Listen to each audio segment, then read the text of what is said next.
Important है, भूल मत जाना। डीएनए का रेप्लिकेशन बच्चों कहाँ देखने को मिल रहा है? वेरी इंपॉर्टेंट, न्यूक्लियस में। और सेंट्रियोल का रेप्लिकेशन या डुप्लीकेशन हमें साइटोप्लाज्म में देखने को मिल रहा है। कभी कभी 2 नंबर में ना ये पूछ लिया जाता है। तो ओवरऑल मैं तुम लोग को बता चुकी हूँ, इस पूरे चैप्टर में अपन को 2 चीज पढ़नी है। पहला माइटोसिस और दूसरा मियोसिस। एक से तुम्हें 2 बनाने, अलग अलग करने हैं ना, तो उसके लिए स्पिंडल जो है वो मेजर रोल प्ले करता है। बच्चों वैसे तो सेल के बारे में हमने पहले ही पढ़ चुका है, cell the basic structural and functional unit of life. हाँ, हमें पता है, ठीक है। लेकिन अब पिछले चैप्टर में हमने ये भी पढ़ा है कि सेल में कैपेबिलिटी रहती है डिवाइड करने की। और क्यों ना हो, हमारी बॉडी के बारे में, प्लांट्स के बारे में पता ही है कि यार सेल है तो वो डिवाइड तो करेगा, है ना बच्चों, जिसके कारण ट्रेट्स ट्रांसमिट होते हैं और बहुत सारी चीजें हमें देखने को मिलती हैं। तो बच्चों इस चैप्टर में आज हम यही पढ़ने वाले, जिसका नाम है cell cycle and cell division, जहां पे हम ये पढ़ेंगे कि सेल एक सेल से 2 सेल्स कैसे बनाता है, या एक सेल से 2 डॉटर सेल्स या 4 डॉटर सेल्स कैसे बनती है। ठीक है बच्चों, तो आज इस बायोलॉजी क्लास में मैं मानुश्री पचौरी आपको एक एक चीज डिटेल में बताऊंगी कि सेल में क्या क्या प्रोसेस होते हैं और कैसे एक सेल से 2 सेल्स बन जाते हैं, या 2 डॉटर सेल्स बोल सकते हो, या एक सेल से 4 डॉटर सेल्स कैसे बन जाती हैं। चलो तो स्टार्ट करते हैं अपना बहुत ही ज्यादा इंपॉर्टेंट चैप्टर, जिसका नाम है cell cycle and cell division. ठीक है, तो सबसे पहले तो यार ये चीज समझ लो कि यार यहाँ पे जो सेल साइकिल सेल डिवीजन है, या जो सेल साइकिल हो रही है, वो क्यों हो रही है। सिंपल सी कहानी है यार, सेल के अंदर रहते न्यूक्लियस, साइटोप्लाज्म, हमने ये पिछले चैप्टर में ऑलरेडी पढ़ चुका है। तो उनका रेशियो मेंटेन करने के लिए, है ना, उनका जो रेशियो है वो मेंटेन रहे, प्रॉपर रेप्लिकेशंस होते रहे, इसलिए हम क्या बोलते हैं उसको, सेल साइकिल बोलते हैं। तो चाहे वो आपका डीएनए हो, चाहे वो रेप्लिकेट हो रहा हो, रेप्लिकेट मतलब कॉपी हो रही हो, ठीक है, या जो क्रोमोसोम हो 1 से 2 हो रहे हो, है ना, वो सारी चीजें हम यहाँ देखेंगे। तो सेल साइकिल या सेल डिवीजन काफी ज्यादा इंपॉर्टेंट होता है बच्चों, ये बात बहुत ध्यान से समझ लो। कोई भी सेल्यूलर ऑर्गेनिज्म हो, मतलब हमारा, या फिर आप प्लांट्स ले रहे हो या एनिमल्स ले रहे हो, कोई भी ले रहे हो, उन सब के लिए ये सारी चीजें बहुत ज्यादा एसेंशियल होती है। ठीक है, क्यों? क्योंकि यार यहीं पे ही तो क्या होता है, डीएनए का रेप्लिकेशन होता है ना। डीएनए का रेप्लिकेशन होगा तभी जाके तो कॉपीज बनेगी। रेप्लिकेशन का मतलब होता है क्या, कॉपीज बनती हैं। When a cell divide it also copies its DNA and grows bigger, है ना, धीरे धीरे करके 1 से 2 बन रहा है, अगर यह 1 से 4 बन रहा है, तो ये क्या हो रही है, ये एक तरीके से कॉपी तो हो रही है बच्चों। ठीक है, तो डीएनए कॉपी में अगर हम देखें, राइट, अगर एट प्रेजेंट बात करें, तो यहाँ पे एक सेल से आपको स्प्लिटिंग देखने को मिलेगी 2 सेल में, है ना, 2, या फिर आप मान लो कि एक सेल से आपको स्प्लिटिंग देखने को मिलेगी 4 सेल में। ठीक है, 1 2 3 और ये 4। ठीक है, तो यहाँ पे आप देख रहे हो the complete process of cell copying its DNA make more cells and splitting into 2 new cells, उसको हमने क्या बोला है, सेल साइकिल बोला है।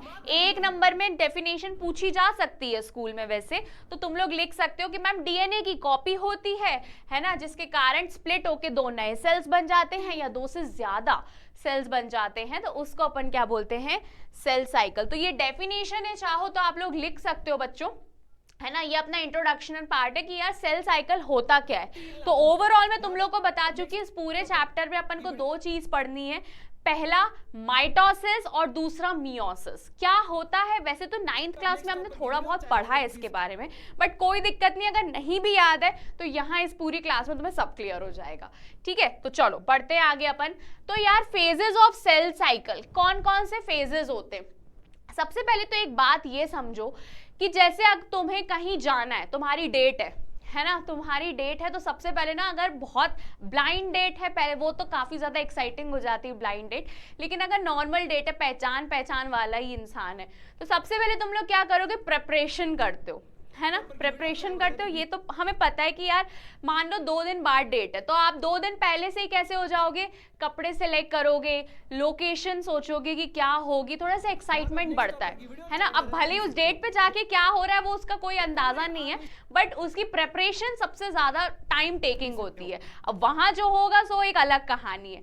तो यार हमारी सेल साइकिल की भी कहानी कुछ ऐसे ही है कि यार सबसे पहले ना सेल अपने आप को प्रिपेयर करती है ना, जैसे तुम अपने आप को एकदम ग्रूम करते हो ना, ड्रेसअप ऐसा होना चाहिए, है ना, it should look so decent, so classy दिखना चाहिए, है ना, ऐसा नहीं जाके बिल्कुल बैठ गए कि बिल्कुल अच्छा ही नहीं लग रहा कि क्या कपड़े पहन लिए, क्या ये, इवन सामने वाले से भी आपको ऐसी कुछ उम्मीद रहती है कि दैट गाय और that girl should also look good, है ना, अच्छा डिसेंट दिखना चाहिए, ठीक है। वैसी सेल में भी वही कहानी है कि सेल अपने आप को पहले प्रिपेयर करता है एंड देन फिर वो डिवाइड करता है, ठीक है। तो अगर मैं बात करूं ह्यूमन सेल्स, मतलब हमारे अंदर 24 घंटे लगते हैं बच्चों, अप्रोक्सीमेटली, ठीक है, अप्रोक्सीमेटली 24 घंटे लगते हैं, क्योंकि यार हमारी बड़ी बॉडी है तो 24 आवर्स तो लगेंगे ही लगेंगे आराम से, क्यों, किस लिए, डिवाइड होने में सेल को।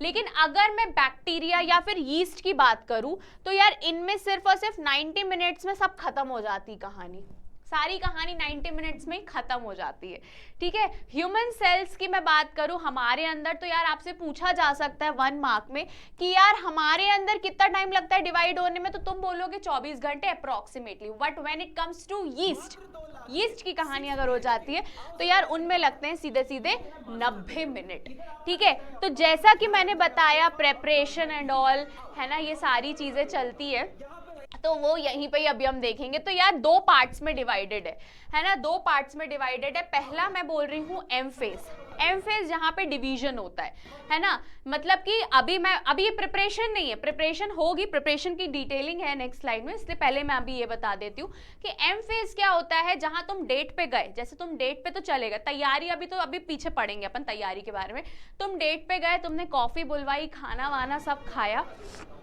अब वहां पे तुम्हारा डिसीजन होगा कि करना क्या है ना, रिलेशनशिप को आगे बढ़ाना है या वहीं छोड़ देना है ना। तो वो एम फेज वैसे ही होता है। एम फेज में क्या होता है, सबसे पहले वेरी इंपॉर्टेंट, मतलब इसमें अगर हम बात करें सेल में, तो सबसे पहले क्या होता है, कैरियोकाइनेसिस। कैरियोकाइनेसिस मतलब न्यूक्लियस का डिवीजन होता है।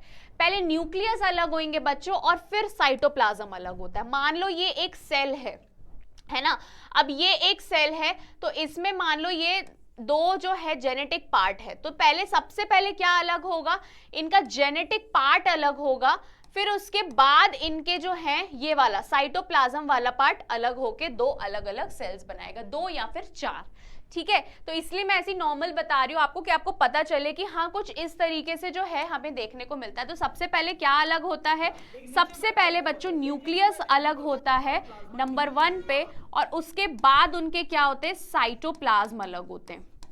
क्लियर कट कहानी है, ठीक है। तो ये तो था एम फेज के बारे में, जो कि बहुत बाद में आएगा और बहुत लास्ट में, मतलब पूरी कहानी प्रिपरेशन की है यहाँ पे देखा जाए तो। डिवाइड क्या है, वो तो लास्ट पॉइंट में जाके, डिसीजन तो तुम्हें लास्ट पॉइंट में ही लेना ना, जैसे डेट पे तुम डिसीजन लास्ट पॉइंट पे लोगे, लेकिन तैयारी इंपॉर्टेंट होती है ना। तो मतलब दिखना चाहिए, मान लो तुमने अगर रिजेक्ट भी कर दिया तो कम से कम सामने वाले के दिमाग में होगा अरे यार एकदम मस्त इंसान था या खराब था, जो भी था। प्रिपरेशन पे डिपेंड करता है कि तुमने प्रिपरेशन कैसी करी है। चलो तो अब स्टार्ट करते हैं इंटरफेज के बारे में। तो यार इंटरफेज में वही सेम चीज है जो मैं आपको बार बार बोल रही हूँ, प्रिपरेशन वाली कहानी, ठीक है। तो इंटरफेज में डिवाइड अगर मैं करूं तो यार एक होता है G1, मतलब 3 इसके फेज होते हैं, एक होता है आपका गैप 1, एक होता है आपका S फेज, है ना, और तीसरा होता है आपका G2 फेज। तो यार जो इंटरफेज रहता है वो सबसे लंबा चलता है, क्यों, क्योंकि उसमें सबसे ज्यादा प्रिपरेशन होती है, तो इसलिए अपन उसको लॉन्गेस्ट फेज बोलते हैं, और जहां पे सेल अपने आप को प्रिपेयर करती है ग्रो करने के लिए और डिवाइड करने के लिए, ठीक है। तो यहाँ पे आप देखो कि ये सबसे लॉन्गेस्ट फेज है सेल साइकिल का, during which the cell grow replicates its DNA. DNA को रेप्लिकेशन, मतलब डीएनए का रेप्लिकेशन होता है और सेल डिवीजन के लिए वो अपने आप को बच्चों प्रिपेयर करती है, इसीलिए अपन उसको क्या बोलते हैं, प्रिपरेशन फेज बोलते हैं, ठीक है। तो यहां तक का तो तुम्हें इंटरफेस के बारे में पता चल गया। अब मैंने बोला कि यार ये 3 चीजों में, 3 फेजेस में डिवाइडेड है। नंबर 1 मतलब इसके सब फेज हो गए G1, फिर S मतलब सिंथेसिस, और G2 मतलब गैप 2 फेज, ठीक है। तो सबसे पहले अपन पढ़ते हैं G1 फेज, जहां पे जो सेल रहती है ना बच्चों वो मेटाबॉलिकली एक्टिव रहती है, ठीक है। तो यहाँ पे बच्चों क्या है कि सेल जो है वो ग्रो करती है और मेटाबॉलिकली एक्टिव होती है, लेकिन यहाँ पे डीएनए का कोई रेप्लिकेशन नहीं होता है, ठीक है। यहाँ पे सिर्फ एक्टिव होती है, सेल अपने आप को ग्रो करती है, लेकिन वो रेप्लिकेशन शुरू नहीं हुआ है यहाँ पे डीएनए का, ठीक है। तो यहाँ पे क्या लिखा है, the cell grows and is metabolically active, हो जाता है कभी कभी, but does not replicate its DNA, DNA को वो रेप्लिकेट नहीं करती है। फिर अगला तुम्हारा कौन सा है, सिंथेसिस। अगले सिंथेसिस में क्या है कि यार एस फेज जिसको हमने बोला है, जहां पे सिंथेसिस होता है, जहां पे एक्चुअली डीएनए का रेप्लिकेशन देखने को मिलता है लेकिन क्रोमोसोम नंबर सेम रहते हैं, ठीक है। जैसे मान लो कि यार ये है तुम्हारा सेंट्रोमियर, ठीक है, यहां से एक क्रोमैटिड निकला, एक क्रोमैटिड, तो ये कहानी एक ही है, ठीक है। लेकिन यहां से अगर ये रेप्लिकेशन हुआ तो मान लो यहां से क्या होगा, ये देखो यहां से क्या हो रहा है कि यार डीएनए का नंबर बढ़ रहा है लेकिन मैं क्रोमोसोम बढ़ा नहीं सकती क्योंकि यार सेंट्रोमियर सेम है बच्चों, ध्यान से समझना।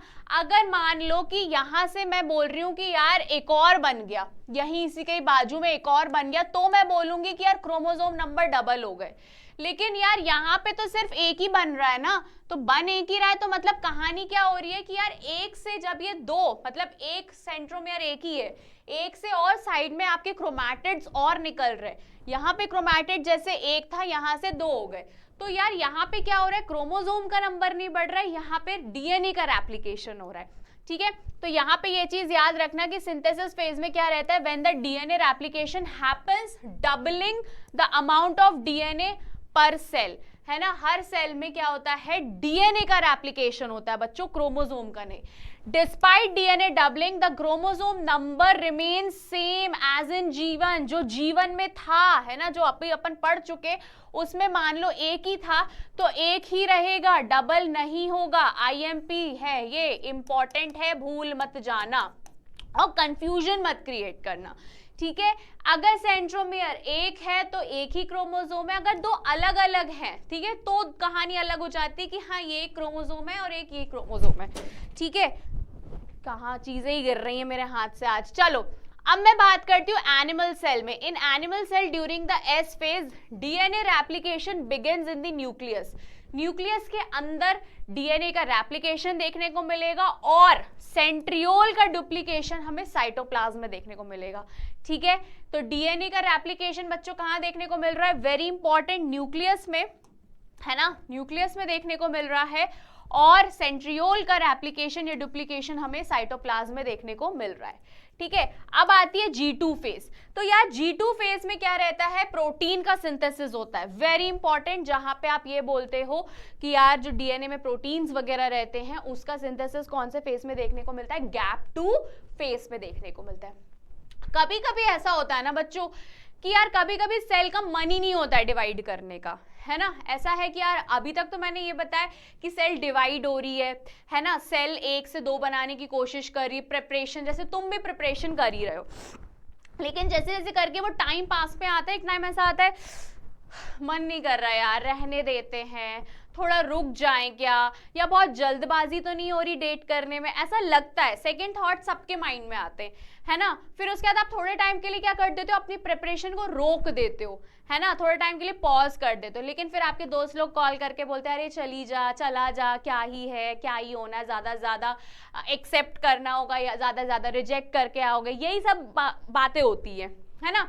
तो वैसे ही सेल के साथ भी होता है बच्चों कि सेल में भी ना थोड़े टाइम के लिए कभी कभी वो रेस्टिंग पोजीशन में चले जाते हैं, मतलब वो डिवाइड नहीं करते कभी कभी अपने आप को, जैसे हमारे हार्ट सेल की अगर मैं बात करूं, ह्यूमन हार्ट सेल की, तो कभी कभी क्या होता है कि वो ना G0 वाली फेज में चले जाते हैं, है ना, जहां पे वो क्या करते हैं, अपने आप को डिवाइड नहीं करते हैं, थोड़े टाइम के लिए रुक जाते, फिर उस बाद भले ही बाद में वो डिवाइड कर ले, बट वो हम उसको मरा हुआ साबित या डेड सेल नहीं बोलेंगे, ये याद रखना, ठीक है। Some adult animal cell like the heart cell and others divide only as they needed to replace the lost cell, existing cells, G1 to enter a non-dividing stage called the G0. Very important, ठीक है। तो यहाँ पे आप बोल सकते हो cells in the G0 remains metabolically active, वो active होती है, but वो divide नहीं करती हैं, proliferate when needed, by the organism, ठीक है, बट ओनली प्रोलिफरेट, वो तब प्रोलिफरेट मतलब तब वो डिवाइड करेंगी जब ऑर्गेनिज्म को रिक्वायरमेंट होगी, ठीक है बच्चों। तो ये ऐसा जी नॉट वाला फेज, वैसे तो हमने मेन यही पढ़ा है गैप 1, एस फेज और गैप 2, लेकिन आपसे ये पूछा जा सकता है कि यार जी नॉट फेज भी नाम की कोई चीज है, तो आपका आंसर होना चाहिए हाँ, जी नॉट नाम की भी एक फेज होती है जहां पे सेल जो है वो रेस्टिंग पोजीशन पे चला जाता है, या फिर सेल मेटाबॉलिकली एक्टिव होता है लेकिन वो डिवाइड नहीं करता है, ठीक है, वो तब डिवाइड करता है जब ऑर्गेनिज्म को जरूरत पड़ती है, ठीक है। तो यार the phase in which the cells fails to divide further do not undergoes the S after the G1, है ना, G1 के बाद वो S में नहीं जा पाता है, तो वो कहां चला जाता है, उस टाइम पे बच्चों वो चला जाता है G0 में, मतलब अभी मुझे आगे फर्दर रेप्लिकेशन करना ही नहीं है ना डीएनए का, क्योंकि एस फेज में वही हमने पढ़ा था, ठीक है। So it occurs due to non availability of nitrogen, है ना, एन होगा, and energy rich compound. So यहाँ पे सेल्स जो रहता है वो मेटाबॉलिकली एक्टिव रहता है, उसका साइज आपको प्रॉपर देखने को मिलेगा, ठीक है, पर्टिकुलर उनके फंक्शंस भी देखने को मिलेंगे प्रॉपर शेप्स के साथ, but you can not say that कि भाई वो तो मर गया, वो सेल मरा नहीं, क्योंकि हार्ट सेल के बारे में, हार्ट के साथ मजाक नहीं करना, है ना, ठीक है। चलो, तो यहाँ पे कहानी इतनी सी थी जो तुम लोगों को समझानी थी इंटरफेस के बारे में, बहुत इजी है। Interface is completely longest and preparationary phase, जहां पे जैसे तुम अपने आप को तैयार करते हो वैसी सेल भी अपने आप को तैयार करता है डिवाइड होने के लिए, मतलब 1 से 2 होने के लिए, मतलब 1 से 2 वैसे वाला नहीं, डेट में ही 1 से 2 मत हो जाना, मतलब वैसा कि मतलब सिंगल से मिंगल होने के लिए, ठीक है। चलो आगे बढ़ते हैं। तो अब आती है सबसे इंपॉर्टेंट माइटोसिस। माइटोसिस का मतलब क्या होता है, सेल का डिवीजन होना, है ना। सेल डिवीजन में हमने 2 चीज पढ़ी थी, एक होता है माइटोसिस तो दूसरा होता है मियोसिस, ठीक है। तो यहाँ पे आप देखो, इसको अपन इक्वेशनल डिवीजन के नाम से भी जानते हैं, क्यों, क्योंकि the number of chromosome remain same in the parental and the progeny cells, ठीक है, जो नंबर ऑफ क्रोमोसोम्स रहते हैं वो सेम रहते हैं, ठीक है। मान लो 1 से 2 आए, तो एक जिसमें है पहले से ही जो क्रोमोसोम है वो अपने अपने दे रहा है, तो जो मान लो जो पेरेंटल है, या जो, हाँ पेरेंटल ही बोलो, या जो मदर सेल बोल लो, तो उससे जब 2 डॉटर सेल्स बन रही तो उनमें भी आपको इक्वल क्रोमोसोम देखने को मिलेगा जो पेरेंटल या मदर सेल में देखने को मिल रहा है। तो एनिमल्स में वेरी इंपॉर्टेंट, ये IMP है ना, पहले ही बता दे रही हूँ, ये टॉपिक थोड़ा इंपॉर्टेंट है, ठीक है। तो अगर मैं बात कर रही हूँ किसकी, एनिमल्स में, तो माइटोसिस डिवीजन देखने को मिलेगा सिर्फ और सिर्फ सोमैटिक डिप्लॉइड सेल्स में, ठीक है। अगर हम अपनी बात करते हैं तो वहां पे क्या है, डिप्लॉइड सेल्स होते हैं, लेकिन कभी कभी कुछ एक्सेप्शनल भी होता है। एनिमल तो मेल हनी भी है, हनी बी भी है, लेकिन वो उसमें ऐसा रहता है कि वो कुछ एक्सेप्शन है जहां पे हेप्लॉइड, है ना, जहां पे क्या रहता है, हेप्लॉइड सेल डिविजन्स देखने को मिलता है। वैसे तो हमारे अंदर, हमारी बॉडी इतनी कॉम्प्लेक्स है, हम सब डिप्लॉइड ही है, ठीक है, तो हमारे अंदर क्या देखने को मिलता है, डिप्लॉइड सेल डिवीजन, लेकिन हनी, मेल हनी बी में हेप्लॉइड देखने को मिलता है। बट इन प्लांट्स दोनों ही देखने को मिलते हैं, चाहे वो हेप्लॉइड हो, हेप्लॉइड मतलब एन, या वो डिप्लॉइड हो, दोनों का ही सेल डिवीजन देखने को मिलता है। तो यार कहानी सिर्फ इतनी सी है जो मैं बार बार बता चुकी हूँ फ्रॉम द बिगिनिंग, स्टार्टिंग में भी, कि यार जो सेल डिवीजन है ना, जो माइटोसिस की बात करते हैं, तो माइटोसिस में सबसे पहले न्यूक्लियर का डिवीजन होता है, न्यूक्लियस का डिवीजन होगा, और फिर उसके बाद साइटोप्लाज्म का डिवीजन होगा। तो माइटोसिस में पूरे में अभी अपन को यही पढ़ना है। तो सबसे पहले जब डिवीजन होता है, न्यूक्लियर डिवीजन बच्चों, उसको हम कैरियोकाइनेसिस के नाम से जानते हैं। ये वर्ड इंपॉर्टेंट है ना, MCQ में पूछा जा सकता है, तो बिल्कुल भी ऐसे मत हो जाना कि यार सुना ही नहीं है हमने ये, है ना। उसके बाद एक होता है आपका क्या, साइटोकाइनेसिस, है ना, जहां पे सेल साइटोप्लाज्म का डिवीजन होता है। अब कैरियोकाइनेसिस में भी ना 4 तरीके की हमें स्टेजेस देखने को मिलती है। एक होती है prophase, very important, metaphase, anaphase and telophase. इसी के ही बारे में हम डिटेल में पढ़ेंगे। तो बच्चों कहानी सिर्फ इतनी सी है कि जब न्यूक्लियस डिवाइड होता है तो उन डिवीजन में आपको ये 4 फेजेस देखने को मिलते हैं, जहां हम एक एक फेज को डिटेल्स में पढ़ेंगे, ठीक है। तो सबसे पहले ये डेफिनेशन लिख लो, फिर अपन आगे बढ़ते हैं। चलो अब बढ़ते हैं आगे प्रोफेज की तरफ। सो प्रोफेज, प्रो का मतलब होता है फर्स्ट एंड फेज मतलब स्टेज, मतलब अब यहाँ पे हम पढ़ रहे हैं माइटोसिस में पहली स्टेज, जहां पे आपको बहुत सारी चीजें, बहुत कुछ अलग देखने को मिलेगा बच्चों, ठीक है। तो प्रोफेज में हम जो पढ़ेंगे अर्ली, लेट, ये सारे प्रोफेज पढ़ेंगे, ठीक है। एनसीईआरटी में ऐसे अलग अलग करके नहीं बताया, बट यहाँ पे मैंने आपको थोड़ा अलग करके बताया ताकि आप अच्छे से समझ पाओ, ठीक है। तो सबसे लॉन्गेस्ट फेज जो रहती है कैरियोकाइनेसिस की, अगेन यही प्रो फेज रहती है, जहां पे आप क्या देखोगे कि कैसे सेल्स जो है वो अपने आप को डिवाइड करती हैं, ठीक है। तो यार यहाँ पे अगर मैं बात करूं तो यहाँ पे सबसे पहले अर्ली प्रोफेज के बारे में हम डिस्कस कर रहे हैं बच्चों। तो ऐसे समझो कि यार जो क्रोमैटिड्स है ना, जो क्रोमैटिड्स है, जो थ्रेड लाइक स्ट्रक्चर है, कुछ इस टाइप से, ऐसे जो थ्रेड लाइक स्ट्रक्चर है जो कि कंडेंस होने के बाद क्या बनाते हैं, क्रोमोसोम बनाते हैं, ठीक है। अगर मैं यहाँ पे बताऊं तो ये क्रोमैटिड्स है ना, क्रोमैटिड्स हैं जो क्या करते हैं, कंडेंस होने के बाद क्या बनाते हैं, कुछ इस तरीके से क्रोमोसोम बनाते हैं। तो यार इस स्टेज में बात करूं तो क्रोमैटिड फाइबर या जो क्रोमैटिन्स है, क्रोमैटिन फाइबर्स जो रहते हैं कंडेंस हो जाते हैं और वो क्या बनाते हैं, क्रोमोसोम बनाते हैं। क्यों क्रोमैटिड्स या क्रोमैटिन्स की अगर मैं बात करूं तो वो कैसे रहते हैं, थ्रेड लाइक स्ट्रक्चर रहते हैं, और जब वो कंडेंस होंगे तो वो क्या बनाएंगे, रॉड शेप लाइक स्ट्रक्चर बनाएंगे। तो इस फेज में पर्टिकुलर बात करूं, in animal cell duplication of centrioles देखने को मिला था। जब मैं आपको एनिमल मतलब यहाँ पे एस फेज के बारे में बता रही थी तो मैंने यार सबसे पहले यही बताया था कि यार एस फेज में खासियत ही यही रहती है कि यार यहाँ पे क्या रहता है, replication of nucleus and centriole duplication in the cytoplasm हमें देखने को मिलता है। तो यार इस फेज में भी अगर हम बात करें तो यहाँ पे एनिमल सेल में जो है डुप्लीकेशन ऑफ सेंट्रियोल्स देखने को मिलता है, और ये चीज हमने एस फेज में देखी थी। तो यहाँ पे अगर मैं बात करूं तो सेंट्रोजोम्स जो रहते हैं वो अपोजिट साइड मूव होना शुरू हो जाते हैं बच्चों, ठीक है। जो सेंट्रोजोम्स रहते हैं वो कहाँ, ऊपर ऊपर, मतलब एक इधर जा रहा है तो एक इधर जा रहा है ना। यहाँ पे अगर मैं बात करूं इस तरफ में, है ना, कि एक ऊपर की तरफ जा रहा है तो एक नीचे की तरफ जा रहा है, तो वो मूव होना शुरू हो जाते हैं। अब सेंट्रोजोम्स या फिर आप सेंट्रियोल्स कुछ भी बोल सकते हो, ठीक है। तो सेंट्रोजोम्स या सेंट्रियोल्स जो रहते हैं वो कुछ ऐसा स्ट्रक्चर बनाते हैं, कैसा, माइक्रोट्यूब्यूल फिब्रिल्स जैसा स्ट्रक्चर, मतलब कुछ ऐसा करके स्ट्रक्चर बनाते हैं, ठीक है। तो जहां पे अगर आप देखो तो ये उस तरीके से क्या करते हैं, मूव करते हैं, और यहाँ पे आपको क्या देखने को मिलता है, एक एस्टर जैसा स्ट्रक्चर देखने को मिलता है, ऐसा कुछ, ऐसा एक इस तरफ देखने को मिलेगा पोल, अगर हम सेल की बात करें, एक इस पोल पे देखने को मिलेगा तो एक उस पोल पे देखने को मिलेगा, और यहाँ पे आपको कुछ ऐसा स्टार जैसा स्ट्रक्चर देखने को मिलेगा जिसका नाम उनने एस्टर दे दिया है। ये जो वर्ड लिखा है ना एस्टर, ये इसको क्या नाम से बोला गया, स्टार। तो ध्यान से समझना, सबसे पहले जो क्रोमैटिड्स है, इस पूरे स्टेज में ओवरऑल मैं बात कर रही हूँ, तो सबसे पहले जो क्रोमैटिन्स हैं वो सबसे पहले कंडेंस होंगे, है ना, क्या बनाएंगे, ये क्रोमोसोम, यही चीज है कहानी।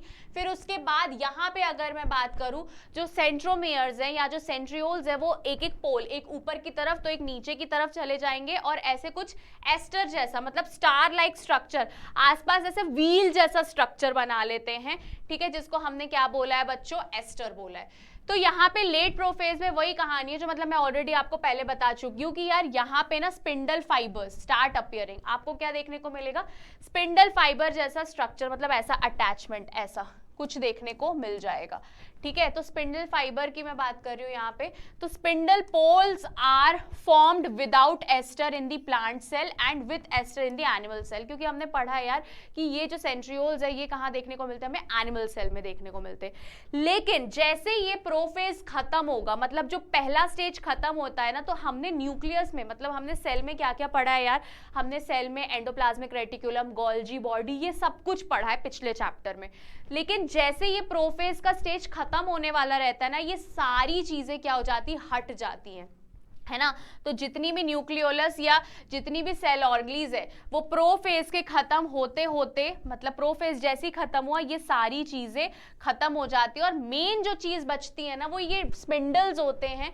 बच्चों ध्यान से समझना, स्पिंडल मतलब धागे जैसा स्ट्रक्चर, है ना। अगर तुम्हें कोई अपनी तरफ खींच रहा है ना, तो हम ऐसे बोलते हैं ना यार स्पिंडल जैसा एकदम अपनी तरफ खींच रहा है, तो यार माइटोसिस में स्पिंडल का होना बहुत ज्यादा जरूरी है, मतलब एक से अगर आपको दो बनाने हैं, है ना, मान लो ये एक है, इनको ऐसे करना है, अलग करना है ना, मतलब जो होता है ना यार कि मान लो तुम लोग रिलेशनशिप में अच्छा सब कुछ चल रहा है, सब साथ में हो, लेकिन कोई तीसरा इंसान आता है और अपनी तरफ खींच ले जाता है, जिसके कारण दो लोग अलग अलग हो जाते हैं। वैसे ऐसा होना तो नहीं चाहिए, ठीक है, लेकिन फिर भी ऐसा हो जाता है कभी कभी। तो वैसे ही माइटोसिस में क्या है कि अगर एक से तुम्हें दो बनाने, अलग अलग करने हैं ना, तो उसके लिए स्पिंडल जो है वो मेजर रोल प्ले करता है, ठीक है। तो यार यहाँ पे ये चीज इंपॉर्टेंट है, थोड़ा सा इसको मार्क कर लेना, है ना। कुछ चीजें जो मैंने बताई हैं पॉइंट्स, वो थोड़ी एक्स्ट्रा हैं आपके कॉम्पिटिटिव पॉइंट ऑफ व्यू से, but exam point of view से बस आप लोग यहाँ तक ही जानो कि यार यहाँ पे जो रहते स्पिंडल इंपॉर्टेंट रहते हैं, और जितनी भी जैसे जैसे प्रोफेज खत्म होता है वैसे वैसे जितनी भी सेल ऑर्गेनीज है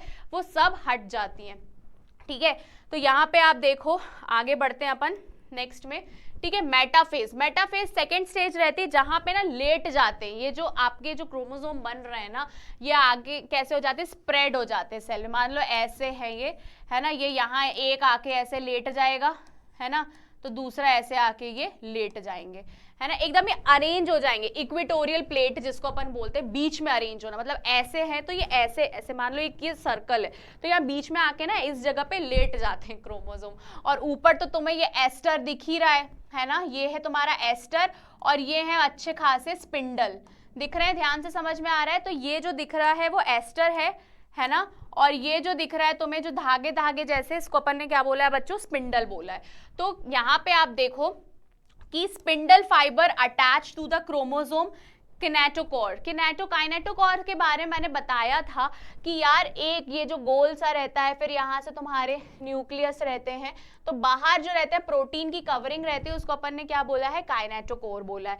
तो स्पिंडल जो रहते हैं वो किससे अटैच रहते हैं, क्रोमोसोम से। तो जैसे कि यहाँ देख रहे हो स्पिंडल अटैच है ना एक एक क्रोमोसोम से, ध्यान से देखो ये लाइन, अगर मैं थोड़ा चलो इसको हटा दूं तो ये तुम लोगों को जो रेड रेड कलर की पतली पतली सी जो दिख रही है, ये तुम्हारे क्या है, स्पिंडल्स है बच्चों, ठीक है, जो क्या कर रहा है, अटैच है किससे, काइनेटोकोर से, ठीक है, क्रोमोसोम के काइनेटोकोर से अटैच्ड है ये।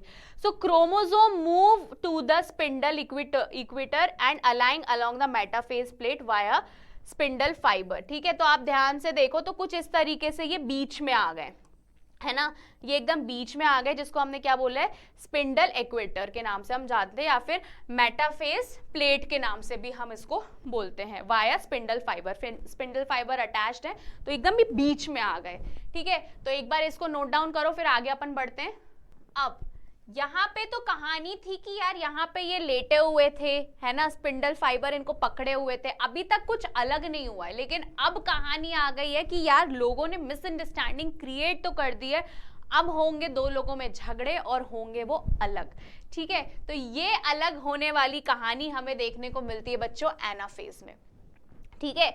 एनाफेज में देखो कि ध्यान से कि यार जो एक साथ एक जगह पे रह रहे थे, अब उनमें लोगों ने इतनी मिसअंडरस्टैंडिंग क्रिएट कर दी कि अब वो दोनों एक अपने रास्ते तो दूसरा इधर, मतलब एक इधर तो एक उधर जाने को रेडी है, ठीक है। तो ध्यान से देखो यार, एनाफेज में आप क्या देखते हो बच्चों कि जो सेंट्रोमियर है वो स्प्लिट होता है ना, जो सेंट्रोमियर है वो क्या हो रहा है बच्चों, स्प्लिट हो रहा है, मतलब सेंट्रोमियर में आपको ऑलरेडी बता चुकी हूं, ठीक है, split and separate the chromatids, मतलब यहाँ पे चीजें, है ना, आधे जो बीच में, जहां बीच में देखने को मिल रहे थे, तो आधे वो इस तरफ चले गए और आधे वो उस तरफ चले गए, ठीक है। तो chromatid migrates to the opposite poles, तो ये जो क्रोमैटिड्स थे ये कहाँ चले गए, अपोजिट साइड मूव कर गए, ठीक है। सो यहाँ पे देखो each chromosome positioned at the metaphase plate divides simultaneously. The resulting daughter chromatids, now known as the daughter chromosome, begin moving towards the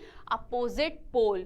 ठीक है, तो क्रोमैटिड्स या फिर आप बोल दो डॉटर क्रोमोसोम्स जो हैं वो कहाँ की तरफ मूव करके, अपोजिट पोल्स की तरफ ये मूव कर गई हैं, ठीक है। क्रोमैटिड्स हम कब बोलते हैं बच्चों, जब वो थ्रेड लाइक स्ट्रक्चर हो जाते हैं, लेकिन जैसे ये कंडेंस हो जाते हैं तो वहां ये क्या बन जाते हैं, क्रोमोसोम बन जाते हैं। तो कुछ कंफ्यूजन क्रिएट मत करना यहाँ पे, ठीक है। तो यहाँ पे अब लास्ट में अब क्यों की कहानी कुछ ऐसी हो गई है कि यार ठीक है अभी तो सिर्फ अलग हुए, लेकिन बातचीत हल्की फुल्की चल रही है। लेकिन अब वो टाइम ऐसा आता है कि जहां पे आप बातचीत भी नहीं करते हो और आप क्या कर जाते हो, मूव ऑन कर जाते हो।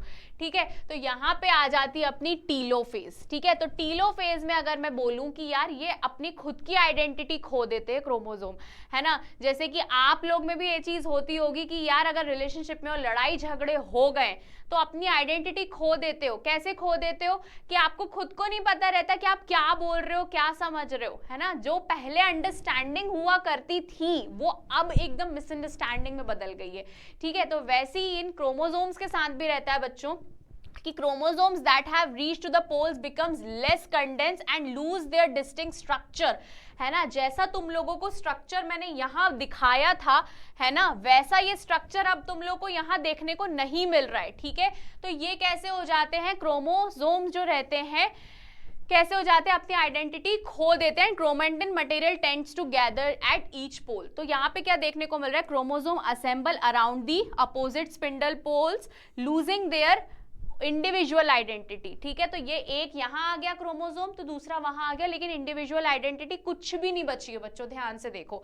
अब धीरे धीरे करके लेकिन वापस से तुम्हें यहाँ पे क्या देखने को मिल रहा है यार, न्यूक्लियर एनवलप बनती हुई नजर आ रही है ना। तो क्या देख रहे हो तुम लोग कि यार यहाँ पे तुम्हें क्या देखने को मिल रही है, न्यूक्लियर एनवलप बनती हुई नजर आ रही है ना बच्चों। तो a nuclear envelope form around the chromosome cluster, ये जो क्लस्टर है इनको क्लस्टर बोला गया। तो यहाँ पे तुम लोगों को क्या देखने को मिल रही है, न्यूक्लियर एनवलप बनती हुई नजर आ रही है। एंड फाइनली तुम लोगों को दो अलग अलग न्यूक्लियाई, डॉटर न्यूक्लियाई देखने को मिल रहा है। तो अब मैं बात करूं इसकी ना, तो यहाँ पे तुम्हें क्लियरली देखने को मिलता है, जैसे मैंने आपको प्रोफेज में बताया था कि यार वहां पे जितनी भी सेल ऑर्गेनीज है वो सब एब्सेंट हो चुकी थी, है ना। एंडोप्लाज्मिक रेटिकुलम, गोल्जी, ये सब कुछ एब्सेंट हो गया था। लेकिन यहाँ तक आते आते इस डिवीजन टीलोफेज तक आते आते जो कंपोनेंट्स है ना वो वापस जो सेल्स में होते हैं पूरे पूरे कंपोनेंट्स वो वापस आ जाते हैं। ठीक है, तो यहाँ पे आप ध्यान से देखो साइटोकाइनेसिस, है ना। तो सबसे पहले तो ये देख लो कि यार इंटरफेज में क्या हो गया कि ये फाइनली ये दो जो है वो अलग हो गए हैं। अब यहाँ पे कहानी क्या आ रही है कि यार अब क्या होगा। तो सबसे पहले तो ये समझो क्या साइटोकाइनेसिस।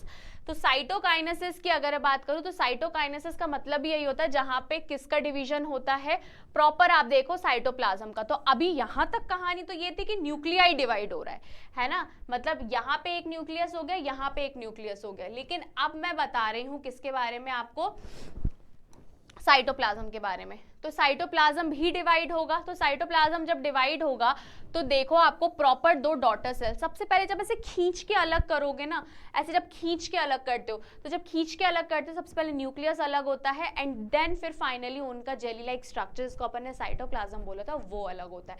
तो ये पूरे माइटोसिस में हमें देखने को मिलता है। ठीक है बच्चों, तो एनिमल सेल में जो देखोगे आप तो सबसे पहले से फरो मतलब रिंग लाइक स्ट्रक्चर बनेगा, है ना, जैसे कुछ ऐसा कुछ रिंग लाइक स्ट्रक्चर बनेगा एंड देन फिर वो फाइनली पूरी तरीके से अलग हो जाते हैं, यहाँ पे जो तुम लोग को देखने को मिल रहा है।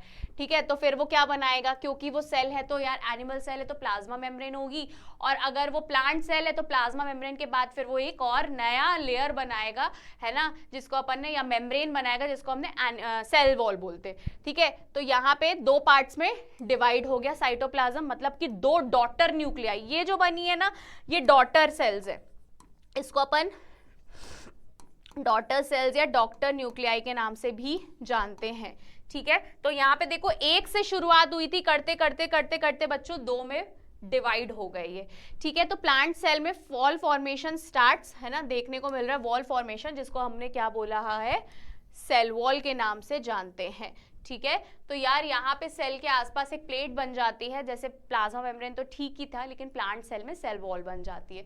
तो सिर्फ कहानी इतनी सी है कि शुरुआत तो बच्चों यहाँ से हुई थी कि यार यहाँ पे सबसे पहले हमने प्रोफेज में देखा था कि यार यहाँ पे इस जगह पे जो कंडेंस होता है वो क्रोमैटिन्स होता है। क्रोमैटिन जो थ्रेड लाइक स्ट्रक्चर से पड़ा हुआ रहता है ना, जब वो कंडेंस होगा तो वो अच्छा खासा क्रोमोसोम बनाएगा। कहानी सिर्फ इतनी सी थी, है ना। और यहाँ पे एक और चीज हो रही थी कि जितनी भी सेल ऑर्गेनीज थी वो सब भागी जा रही थी, मतलब खत्म हो रही थी। फिर यहाँ पे क्या हुआ आपको मेटाफेज में ये जो क्रोमोसोम बन गए हैं ये क्या हो रहे हैं, एक बीच में आ जाते हैं, इक्वेटोरियल वाली प्लेस, मतलब बीच में आके लेट जाते हैं। है ना। उसी टाइम पे क्या होता है बच्चों कि ये जो सेंट्रोमियर है ना, अगर मैं बात कर रही हूँ सेंट्रोजोम की, तो ये ऊपर साइड जाते हैं और ऐसा स्टार लाइक स्ट्रक्चर बनाते हैं जिसको हमने एस्टर बोला था, और इनसे क्या अटैच रहते हैं, स्पिंडल अटैच रहते हैं। तो अभी तो ये एक साथ है, फिर अब इनको क्या क्या कर दिया जाता है, अलग अलग कर दिया जाता है, अलग अलग कर दिया गया। फिर उसके बाद ये आता है एनाफेज में। फिर मेटाटीलोफेज में क्या होता है कि भाई इनने अपनी आइडेंटिटी खो दी, सब खो दिया, इवन इंडिविजुअल स्ट्रक्चर खो दिया, एंड धीरे धीरे करके इनका पहले न्यूक्लियस अलग हुआ, एंड देन फिर हमें क्या देखने को मिला कि भाई साहब इनका साइटोकाइनेसिस भी हो गया, मतलब कि कैरियोकाइनेसिस, मतलब न्यूक्लियस के डिवीजन के बाद हमें फाइनली साइटोप्लाज्म का भी डिवीजन देखने को मिला। ठीक है, तो एक से ये कितने बन गए, दो, है ना। यहाँ पे क्या देख रहे हो, ध्यान से देखो, एक जैसे ये तुम्हें क्या देखने को मिल रहा है, इंटरफेस में दो डॉटर सेल्स देखने को मिल रही है। तो बच्चों ये तो था तुम्हारे माइटोसिस के बारे में। माइटोसिस में देखो सिग्निफिकेंस की बात करूं तो यार ये इंपॉर्टेंट है थोड़ा सा, कभी कभी 2 नंबर में ना ये पूछ लिया जाता है कि यार माइटोसिस जो रहता है, सबसे पहले तो डिप्लॉइड डॉटर सेल्स बनाती है जिसका आइडेंटिकल जेनेटिक मटेरियल रहता है, मतलब जो चीज पेरेंट में रहेगी ना वही चीज तुम्हें डॉटर में देखने को मिलेगी। ठीक है, कोई कंफ्यूजन मत क्रिएट करना। ठीक है, ये सेल्स को रिपेयर करने में हेल्प करता है, स्पेशली हमारी जो गट की लाइनिंग और जो ब्लड सेल्स है उसमें। अगर प्लांट से बात करूं तो मेरिस्टेमेटिक डिविजन्स देखने को मिलते हैं, apical, lateral, Cambrian, result in the continuous growth of the plant. ठीक है, तो माइटोसिस के थ्रू, माइटोसिस प्रोसेस के थ्रू हमें बहुत सारी चीजें देखने को मिलती है सेल्स का, चाहे वो रिपेयर होना हो या फिर प्लांट्स में मेरिस्टेम्स वाले पार्ट में डिवीजन होना हो, वो सब कैसे देखने को मिलता है बच्चों, माइटोसिस के थ्रू देखने को मिलता है। ठीक है, तो ये तो था ओवरऑल हमारा माइटोसिस के बारे में। ठीक है, अब हम पढ़ेंगे मियोसिस के बारे में, तो सबसे पहले ये लिख लो। चलो, तो अब बढ़ते हैं आगे हमारे मियोसिस की तरफ। हमारे क्यों बोल रही हूँ यार, क्योंकि इसमें रहता है गैमीट्स का इन्वॉल्वमेंट बच्चों। ठीक है, तो सेक्सुअल रिप्रोडक्शन के टाइम पे जो सबसे ज्यादा देखने को मिलता है ना, वो आपको मियोसिस देखने को मिलता है। ठीक है, जहाँ पे 2 गैमीट्स का इन्वॉल्वमेंट रहता है और वो क्या बनाते हैं, जैसे कि मेल और फीमेल है तो वो मिलके क्या बना लेते, जाइगोट बना लेते। तो वो इसमें सारी चीजें जो रहता है वो खेल पूरा मियोसिस का ही रहता है। ठीक है, तो यहाँ पे आप देखो gametes originate from specialised diploid cells, है ना। स्पेशलाइज्ड डिप्लॉइड सेल्स मतलब गैमीट्स जो रहते हैं वो हैप्लॉइड रहते हैं। ठीक है, और फिर जहाँ पे आते हैं, इन्वॉल्व होते हैं, तो फिर वो डिप्लॉइड बना लेते हैं। तो the unique type of cell division helps the chromosomes count, और जहाँ पे आपको जनरेशन में क्या देखने को मिलता है, मियोसिस देखने को मिलता है। ठीक है, leading to the generation of the haploid offspring cells is termed as the meiosis.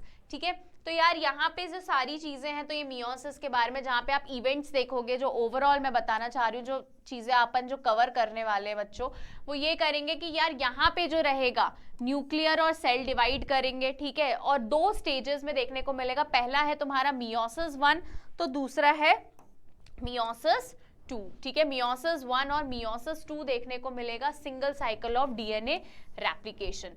तो इसमें सारी चीजें अगर मैं बात करूं तो यार यहाँ पे आप सबसे पहले होमोलोगस क्रोमोसोम देखोगे। होमोलोगस क्रोमोसोम का मतलब ही यही रहता है कि मान लो कि यार ये एक क्रोमोसोम है ना, क्योंकि यार ये एक ही सेंट्रोमियर से अटैच्ड है और एक ये दूसरा क्रोमोसोम है, तो यार ये जो रहेंगे ये होमोलोगस रहेंगे क्योंकि इनका साइज, शेप सब एक जैसा है।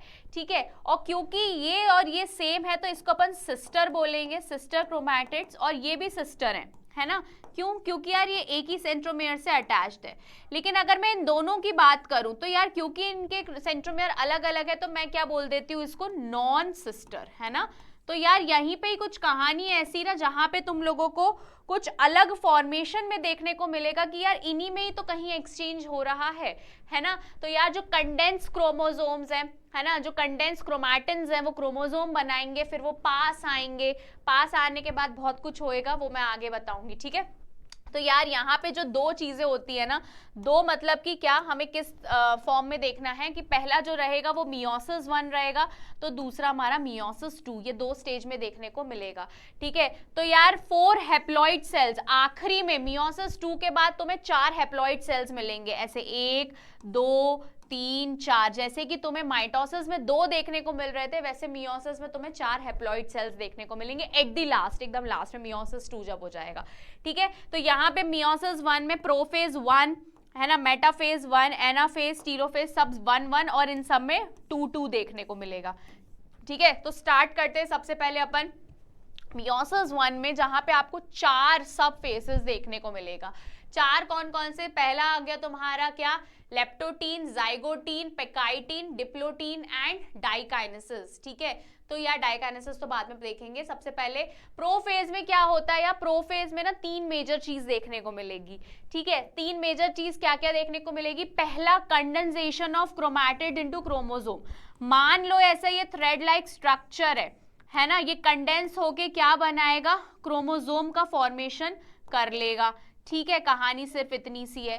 फिर उसके बाद क्या बोला है, सेकंड में फिजिकल कांटेक्ट होगा होमोलोगस क्रोमोसोम के बीच में। अब ये जो क्रोमोसोम है ये होमोलोगस है, एक जैसे, तो ये अपना क्या बनाएंगे? फिजिकल कांटेक्ट, मतलब आजू बाजू आने की ये कोशिश करेंगे। समझ रहे हो कहानी क्या हो रही है? और फिर उसके बाद क्या होगा, जब ये आसपास आ जाएंगे तो इनका जेनेटिक मटेरियल बच्चों एक्सचेंज होगा, है ना। जैसे कि कुछ चीजें ऐसे आप लोग अपने रिलेशनशिप में भी सोचो कि यार मतलब यही चीज है जो मैं आपको कनेक्ट कर सकती हूँ, बिकॉज अभी की सिचुएशंस ही कुछ ऐसी जहां से आप कनेक्ट इजीली कर पाते हो इस चीज में, कि यार पहले तो आप एकदम अलग अलग थे, फिर थोड़े पास आए, फिर पास आने के बाद साथ में रहने लगे, एक रिलेशनशिप में रहने लगे, लेकिन जब टाइम ऐसा आता है कि नहीं पढ़ाई के कारण अलग होना है या due to some other reasons अलग होते हो, तो कुछ ऐसी चीजें, एक एक चीज मतलब एक एक आदत आप सामने वाले की अडेप्ट कर लेते हो, है ना। तो वो चीज जो है इसमें ही रहता है कि जेनेटिक मटेरियल थोड़ा बहुत इनमें क्या होता है, एक्सचेंज होता है। ठीक है, मियोसिस में। तो चलो सबसे पहले बढ़ते हैं अपने क्या लेप्टोटीन वाली स्टेज में। जैसा कि मैंने बताया कि यार यहाँ पे ना क्रोमोसोम कंडेंस होना, मतलब क्रोमैटिन से क्या बनता है बच्चों, क्रोमोसोम बनता है। तो ये क्या है तुम्हारा क्रोमैटिन है, यहाँ से मतलब थ्रेड लाइक स्ट्रक्चर है, यहाँ से फिर क्या बना है, प्रॉपर तुम्हें एक क्रोमोसोम बनता हुआ नजर आया है। ठीक है, और इसका सेंट्रोमियर एक ही है ना, कंफ्यूज मत होना। ठीक है, अब यहाँ पे जाइगोटीन में क्या होता है, जाइगोटीन में ये क्या आते हैं, थोड़े पास आते हैं। वो है ना गाना, दो दिल मिल रहे मगर चुपके चुपके, लेकिन दिल विल वाला सीन नहीं है। हम बायो के स्टूडेंट है, दिल का कोई रोल नहीं रहता है, सब हॉर्मोन्स का रहता है रोल। ठीक है, तो थोड़ा सा ना ये दिमाग से निकाल लेना ये कहानी तुम लोग। ठीक है, हम वो तो क्या है ना, पिक्चरों ने और ये सब ने दिल विल बोल बोल के हार्ट का एकदम मजाक बना के रखा हुआ है। ठीक है, तो दिल के साथ सच में जिस दिन ऐसा हो जाएगा ना, इंसान दुनिया में बचेगा ही नहीं, ऊपर ही चला जाएगा। ठीक है, चलो तो सबसे पहले यहाँ पे देखो कि यहाँ पे इस तरीके, अरे यार ये क्या ही हो रहा है। ठीक है, यहाँ से इस तरीके से समझो, यहाँ पे इस तरीके से समझो कि यार ये है तुम्हारा क्रोमोसोम। ठीक है, और एक ये बन गया तुम्हारा क्रोमोसोम। ये दोनों होमोलोगस हैं। होमोलोगस मतलब सेम है। और यहाँ पे तुम लोग को क्या देखने को मिल रहा है कि ये कैसे आ रहे हैं, पास आ रहे हैं धीरे धीरे करके, है ना। धीरे धीरे करके इनमें क्या बन रहा है, बॉन्ड बन रहा है। ठीक है, तो क्योंकि हम इसको क्या बोलते हैं, बॉन्ड, तो इसके लिए हम वर्ड यूज करते हैं कि यहाँ पे क्या कॉम्प्लेक्स बन रहा है, साइनेप्टोनेमल कॉम्प्लेक्स बन रहा है। ठीक है, जो क्या कर रहे हैं, एक दूसरे को नियर बाय होल्ड करने की कोशिश कर रहे हैं। ठीक है बच्चों, तो यहाँ पे आप क्या देख रहे हो कि ये कैसे है, बाइवेलेंट, या फिर हम इसको टेट्राड बोल देते हैं। टेट्राड कैसे, ऐसे 1 2 है ना, 3 4 क्रोमैटिड्स है ना, इसलिए अपन इसको बोल देते हैं, है ना। टेट्राड इसलिए वर्ड यूज करते हैं, तुम्हारी एनसीईआरटी में टेट्राड वर्ड दिया है ना। टेट्राड वर्ड दिया ही इसलिए क्योंकि इसमें 4 क्रोमैटिड्स हैं बच्चों। ठीक है, तो यार यही कहानी तो इतनी सी थी कि पहले ही कंडेंस से बने इस तरीके से क्रोमोसोम। अब ये जो क्रोमोसोम जो कि होमोलोगस क्रोमोसोम्स है, अब इनमें क्या क्रिएट हो रहा है बच्चों, है ना, ये इनमें अपना बॉन्ड बनाने की ये कोशिश कर रहे हैं। ठीक है, अब यहाँ पे कहानी क्या हो गई कि अब यहाँ पे हो रहा है पेकाइटिन स्टेज, जहां पे क्रॉसिंग हो रहा है 2 नॉन सिस्टर क्रोमैटिड्स के बीच में। अब यार नॉन सिस्टर वर्ड मैं तुम लोग को पहले ही बता चुकी थी कि मान लो एक ये क्रोमोसोम है छोटू सा, है ना, और एक ये क्रोमोसोम है ना, तो यार ये दोनों नॉन सिस्टर कहलाएंगे। नॉन सिस्टर क्यों कहलाएंगे, क्योंकि यार दोनों के सेंट्रोमियर अलग अलग है ना। समझ रहे हो? तो यार यहाँ पे अगर आप देखोगे तो यार ये नॉन सिस्टर क्यों कहलाएंगे, क्योंकि ये क्रोमोसोम अलग है और ये क्रोमोसोम अलग है। अगर एक ही क्रोमोसोम होता ना तो मैं बोलती यार ये सिस्टर है बच्चों, ठीक है। और होमोलोगस क्यों हम बोल रहे हैं हम, क्योंकि ये एक सेम बना है और ये सेम है ना, दोनों एक इक्वल है, सेम। होमो का मतलब होता है सेम, ठीक है। तो मैंने क्या बोला है कि ये कैसे हैं, होमोलोगस है।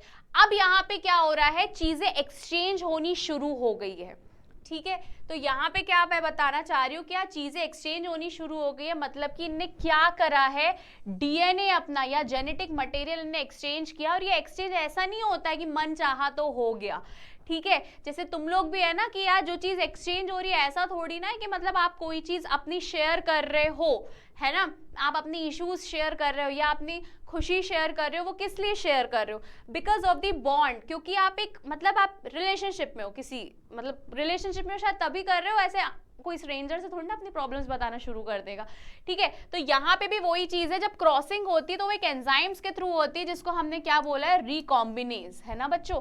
तो वो एंजाइम्स के थ्रू होता है जिसको हमने क्या बोला है, रिकॉम्बिनेज, ठीक है। तो फिर से पीछे एक बार चलती हूँ ताकि तुम्हें कंफ्यूजन ना हो। सबसे पहले ये थ्रेड लाइक स्ट्रक्चर, इसको क्रोमैटिन बोला था, वो क्रोमोसोम में बना। और ये क्या कर रहे हैं, ये जो होमोलोगस क्रोमोसोम है ये पास आ रहे हैं, ठीक है, टेट्राड जिसको हम बोलते हैं। यहाँ पे इनने क्या किया, जेनेटिक मटेरियल, मतलब इन दोनों ने अपना अपना, है ना, कलर अलग करके बता देती हूँ ताकि इजी गोइंग में हो जाए। एक ये था और एक ये था, तो इन दोनों ने क्या किया, अपना अपना, मतलब कि इसके पास रेड कलर का था तो इसके पास येलो कलर का था, तो इनने क्या किया, एक्सचेंज कर लिया, मतलब एक दूसरे में जुड़ गए, ठीक है, एक दूसरे में ये क्या हो गए, जुड़ गए। तो जब ये एक दूसरे में जुड़ गए क्रोमैटिड्स, ठीक है, जब ये एक दूसरे में जुड़ गए तो इनने क्या एक स्ट्रक्चर बनाया, मतलब एक्स जैसा एक स्ट्रक्चर बना है जिसको हम क्या बोलते हैं, चियाज़मेटा, है ना। तो जब ये एक दूसरे में एकदम मिल जाते, ये अलग अलग जेनेटिक मटेरियल एकदम एक दूसरे में मिल जाते, तो एक क्या फॉर्मेशन होता है, चियाज़मेटा का, ठीक है। तो the synapsis stop with the disintegration of the synaptomial complex, the homologous pair of the chromosome remains attached at the chiasmata, ठीक है। तो वो कैसे रहते हैं, एक दूसरे में अटैच रहते कि यार ये चीज इसकी वाली जो है ना, इसकी वाली जो है वो यहाँ आ जाती है और इसकी वाली जो है ना, इसका वाला जो जेनेटिक मटेरियल है वो यहाँ आ जाता है। तो जब वो जुड़ जाते हैं ना तो उसके लिए एकदम एक दूसरे में घुस जाते, तो उसको अपन बोलते हैं चियाज़मेटा, ठीक है। समझ रहे हो कहानी? तो यार यहाँ पे क्या होता है, एक दूसरे में एकदम इन्वॉल्व हो जाते, एकदम इन्वॉल्व हो जाते हैं, ठीक है। तो the chromosome begins to coil and making chiasmata very evident under the microscope. तो मतलब काफी ज्यादा इनमें जेनेटिक मटेरियल चेंज हुआ और एकदम कॉइल्ड अप हो गए, एक दूसरे से दूर ही नहीं हो पा रहे हैं ये, ठीक है। तो वो वाली कहानी रहती है। अब यहाँ पे क्या होता है, डाइकाइनेसिस में यहाँ पे सिंपल सी कहानी है कि यार यहाँ पे ना ये अब अलग हो गए, अलग हो गए, मतलब कि इनके जो जेनेटिक मटेरियल थे बच्चों वो भी अलग हो गए, है ना। मतलब जो इसका वाला था जेनेटिक मटेरियल वो इसमें आ गया, थोड़ा बहुत इसका वाला इसमें आ गया, एंड फाइनली ये कैसे हो गए, अलग हो गए, ठीक है। तो the chromosome are at their most condensed form in this phase. The homologous pair of the chromosome in a bivalent are connected by one chiasmata and the nuclear membrane disintegrates before the metaphase 1. The nucleolus vanish and the centriole moves to the equator. तो वही कहानी है यार कि मतलब एकदम पूरी तरीके से अलग हो गए। अब यहाँ पे स्टार्ट होगी ये जो कहानी थी ना, ये जो पूरी स्टेज थी वो किसके बारे में थी, प्रोफेज में। तो अभी यहाँ पे क्या हुआ कि यार दोनों का जेनेटिक मटेरियल तो अलग हो गया है ना, दो अलग अलग का जेनेटिक मटेरियल अलग हो गया और अब ये दोनों खुद अकेले हो गए। अब ये कौन सी स्टेज में जाएंगे, ये तो थी प्रोफेज 1, प्रोफेज में ये सारी चीज आ रही थी। अब ये कहाँ जाएंगे, सीधा सीधा मेटाफेज में, ठीक है। तो यहाँ पे तुम लोग देख लो एक बार, है ना, फिर अपन बढ़ते हैं आगे। चलो अब बढ़ते हैं आगे मेटाफेज 1 की तरफ। तो यार अभी हमने जो भी पढ़ा है ना, जब हम प्रोफेज के बारे में पढ़ रहे थे तो हमने बहुत सारे स्टेजेस पढ़े और यहाँ पे आते आते क्या हो जाता है, हमने माइटोसिस में भी पढ़ा था कि न्यूक्लियर की जो न्यूक्लियर एनवलप या फिर जो भी उसकी न्यूक्लियोलस या जो सेल ऑर्गेनीज है वो यहाँ तक आते आते क्या हो जाती है, डिसअपीयर हो जाती है। वैसी सेम चीज यहाँ पे भी होती है मियोसिस में, ठीक है।